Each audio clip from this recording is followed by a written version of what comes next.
Hello, Patriots. Welcome back to the final episode of Mason Cable News for the semester. I'm your host, Cayla Cade. And I'm Ryan Petrus. COVID-19 has continually been on the rise around the U.S. Last week, Governor Northam implemented new COVID restrictions that were put in place last week. These new restrictions have limited the number of people allowed in social gatherings from the original limit of 250 people down to only 25. Bars and restaurants are having to shut down earlier with a new curfew of 10 p.m. There is also a stricter mask mandate. Originally, any person over 10 years old is required to wear a mask indoors. Now, the age has lowered to include anyone 5 and older. Mason released a statement saying that these new restrictions will not have any significant impact on the university as they do not apply to instructional setting. One major impact on Mason, though, will be a significant limit on attendance for basketball games. At this time, the in-person fan limit has not been announced. While many things will be looking different this year on Thanksgiving, one tradition is not going away. It's the Thanksgiving Macy's Parade. Because of COVID restrictions, the parade will not be marching its usual route, but instead the parade will march only one block and there will be no in-person audiences. It will be recorded in the Herald Square in Midtown Manhattan, and it will only be able to view virtually. Are you a fan of HBO Max? If you are, you will have a chance to put your knowledge to the test by competing in a fun virtual competition to win prizes. This event is presented by PAC, and it will be this Saturday to Mason 360. We will now turn it over to Bikar Michael for his segment On This Day on Mason Cable News. Bikar? Hello, Mason Nation. Welcome back to another installment of On This Day with me, your host, Bikar Michael. We're taking a look at some of the best George Mason performances that happened in the past on today's date. On this day in 2014, the men's and women's swimming and diving teams won their second consecutive Patriot Invitational thanks to 8 first-place finishes. The women finished with a final score of 811 points, while the men earned a total of 1,065. Here were Mason's top performers. Freshman Stephen Craig had the first finals victory of the evening in a 1650-yard freestyle, finishing in a time of 15 minutes and 53 seconds. Senior Travis Laurie won the 100-yard freestyle with a time of 45:37 and also anchored the winning 400-yard freestyle relay alongside freshman Alec Morin, redshirt senior Daniel Camoso, and sophomore Jesse Burnley. Freshman Johan Shim won a 200-yard breaststroke in a little over 2 minutes 3 seconds, with senior William Clendenin finishing in 2 minutes 7 seconds. Sophomore Steph Maurer continued her winning ways in the women's 200-yard breaststroke with a time of 2 minutes 62 seconds, and was followed by freshman Dorothy Riley, who was a winner herself in a 200-yard butterfly. Lastly, sophomore Sydney Fisher was also a winner in the 100-yard freestyle and anchored the winning women's 400-yard relay team of senior Kelsey Sorensen, freshman Rachel Williams, and Steph Maurer in 3 minutes 27 seconds. In local sports news, the Washington football team heartbreakingly lost to the Detroit Lions 27-30 last Sunday during Week 10. Washington twice came back from a 14-point deficit to tie the game at 30 before Matt Prater's last-second 59-yard field goal sealed the win for the Lions. Washington welcomes the Detroit Bengals this Sunday, and you can catch the game live at 1 p.m. on CBS.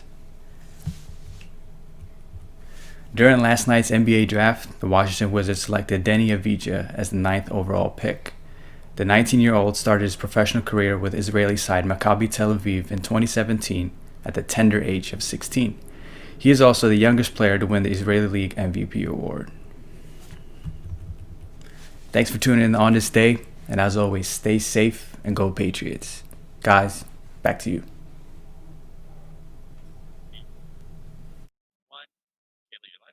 Thank you, Bikar. We will now turn it over to our weatherman, Jack Dunne, for the weekly weather outlook and weather stories from around the world.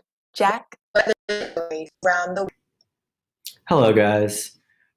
We saw a chilly start to the morning today as the low got down to 24, but the temperatures this afternoon made it into the mid 50s, which is a typical high for this time of year.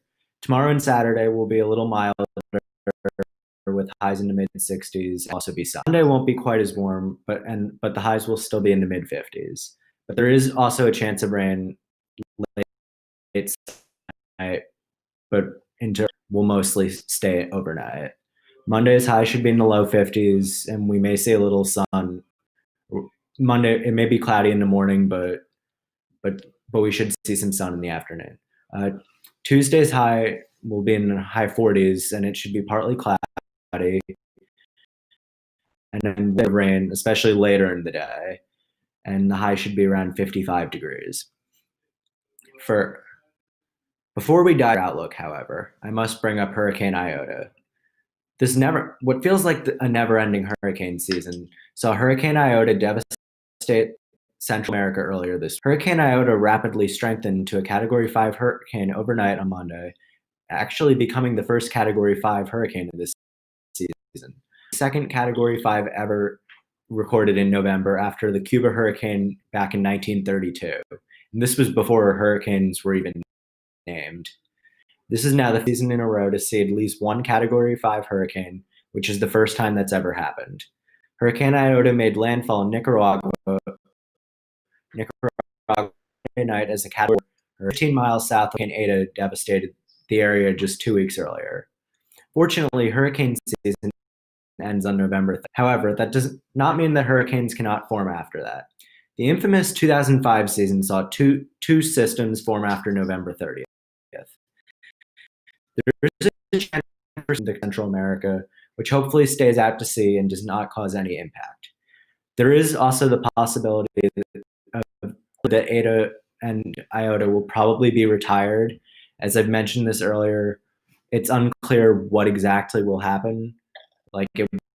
Whether the names, it's a little unclear due to the fact that a Greek named storm has never been retired before, as with everything else uncharted. And now finally to our snow predictions. You guys have all been waiting for this.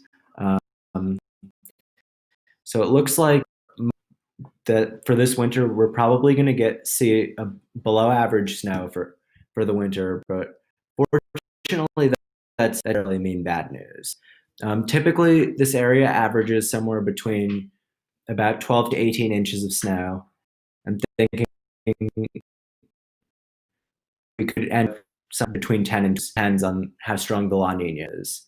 Because 5 years ago, when we saw a historic blizzard, that was also a La Nina season after, and also it was coming off of an unusually warm December. As for this year, I'm thinking our meaning more than just a dusting will occur in mid-December, and our last measurable snow will occur, as is probably the case with this year. The temperatures, as I said, will probably be slightly above normal, but probably see temperatures a little bit below normal. December and January probably compared to normal, December and January seem to be our warmest months, but we still see plenty of cold days. Just the warm days will outnumber the cold days. And I think it will be February, early to mid-February, when we'll probably see somewhere between 4 and 8 inches of snow. As far as snow days, I feel like with COVID, it's kind of hard to predict, but in a normal world, I would say that Mason would have like 2 snow days. And also, I'm thinking that we'll be 6 snows, which, however, that includes 2 wintry mix events. And it will be 4 degrees, and I think that will occur around the last week of January, right when our semester started, or when the next semester. Wrong based on the timing, so we don't know what the weather will look like next semester. So low range, but I think it's safe to say this winter won't be a dead winter with Don't necessarily count on a historic winter either. Hope everyone has a good Thanksgiving. Back to you guys. Thank you, Jack. We'll now turn it over to Stone Mueller, who will be talking about more fun and festive ways to spend the holidays. Stone? Thank you, Ryan and Kayla. A week from today is Thanksgiving, and even though it is going to look a little different this year, there are still fun things you can do during this time. You and your family can play a game of Thanksgiving trivia. You can create your questions and answers, or you can find a pre-made one online. You can also have a Thanksgiving movie marathon. You can either watch movies with your housemates or link up virtually with your friends and have a virtual movie night. Lastly, if you are looking for a fun and simple way to spend time outside, you can spray paint mini yellow cones to look like candy corn and play a game of candy corn ring toss. If you are looking to get out of the house, consider heading down to Mount Vernon to check out Winter Glow, happening on weekends starting on November 27th. Mount Vernon will be lit up for the holidays, and a holiday celebration will be taking place. Also, consider heading over to the Meadowlark Botanical Gardens to see over 500,000 lights on a short half-mile walking trail. And if you are looking to stay warm, hot chocolate and cider will be sold on site.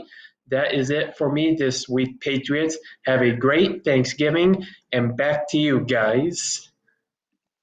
Thanks, Stone. After Thanksgiving, all in-person classes will be moving on to online for the rest of the semester. Students are encouraged to return to campus, to not return to campus if they plan to head home for the Thanksgiving break. If students choose to leave campus for the break, they are being asked to not return until the spring semester on or after January 20th. With more on this topic and the current on-campus situation, we'll now go to our field reporter, Sydney Johnson. Right. President Park is expected to be empty after Thanksgiving break, even with vacant areas included in resided spaces for affected students. As of right now, Mason Housing has not planned any virtual spring events for next semester for students to partake in. Everything is mainly up in the air for right now. Everyone is waiting for what's going to happen in the spring with the addition of hybrid classes and more people leaving campus for next semester. One feeling that we can say right now is that everyone is feeling very wistful for what's to come. Students who remain on campus at any time between the start of Thanksgiving break through mid-January may be selected for mandatory COVID surveillance testing. For Thanksgiving break, students who choose to remain on campus will be able to stay in their currently assigned space. As a reminder, all Mason classes will continue online after the Thanksgiving break until December 17th. During this short period, residential students who return to live on campus will be required to get COVID-19 testing. COVID-19 tests will be provided at no cost to you if you elect to remain on campus in December. Fortunately, Mason Cable was able to get an insider look on how things are going for Mason Housing regarding preparing for winter break, Thanksgiving break, and on to spring semester. So I haven't looked too much into it, but I think they're probably doing fine so far. Right. Do you feel like a lot of people will end up coming back to live on campus afterwards during spring? During spring? Yeah. I think so. Yeah. I think this semester is kind of a trial for everybody to see how we can adjust to it and everything. Right. I feel like people probably aren't going to be too deterred from coming back for a second semester. Right. No, that makes sense. And also looking at the fall semester in general, how do you feel like you handled it living on campus and everything being virtual or hybrid? I think I handled it okay personally. Mm-hmm. I think something I want to try more next semester is going to more stuff on campus, because just because things are virtual doesn't mean that Mason isn't doing anything. Right. So one thing I want to do is be more involved with Mason 360, kind of see what events we can have just to keep things lively. With these measures that are being put in place for the safety of residential students, faculty, and staff, Mason Housing is emphasizing the importance it is putting towards our community in order for people to still be able to engage in well-being distance practices and remain healthy. Mason Housing has encouraged residential students that during this time they should prepare to still follow protocol, wear your mask, and practice social distancing. This semester has been like no other semester we have ever had. Students and faculty went into it not knowing what would happen. Were we going to get sent home, be virtual again, or was we going to create a safe, COVID-free environment for students to learn? Luckily, COVID cases have remained low, and the school did not have to shut down. PAC and other campus organizations were able to host fun, safe, and in-person events throughout the semester. Ryan, how do you think they did this semester? And do you think they will be able to repeat this next semester? Yeah, I think Mason did pretty well because earlier in the semester we did those tests and they were pretty low. They were like 11 students got it, but they were very low numbers.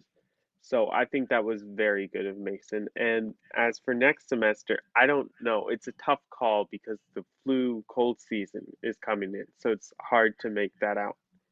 What do you think? I agree. I think flu season coming in, it's probably going to be a lot worse because it's like it might cause a little bit more panic because it's like, okay, do I have the flu or do I have COVID? But I do think Mason did a good job of keeping us safe. I do wish that they did kind of made people wear more masks because I know I've seen so many students not wearing their mask at all, and a lot of the security officers would just let them walk by. So I do wish that they would make sure that we wear our mask. Yeah, me too. I saw that when I was driving on campus. I saw a person without a mask, and I'm like, you're supposed to have a mask on campus. We have to fill out that COVID health check and everything. So why aren't you wearing a mask? So I agree with that. We have now come to the end of our final show for this semester. We here at Mason Cable News want to thank everyone involved for helping make this production possible in a semester of uncertainties. We will also be saying goodbye, unfortunately, to some of my fellow anchors. Angie Portillo, Cayla Cade, and Bikar Michael will all be moving on next semester. We want to thank them for their time with us and wish them luck for their future. Thank you for tuning in today, Patriots, for the final time this semester. You can keep up with news on and off campus if you follow us on Instagram at MCN on TV, or on Twitter and Facebook at Mason Cable Network. And make sure to subscribe to our YouTube channel. I'm Cayla Cade. And I'm Ryan Petrus. Have a fantastic and safe break, everyone.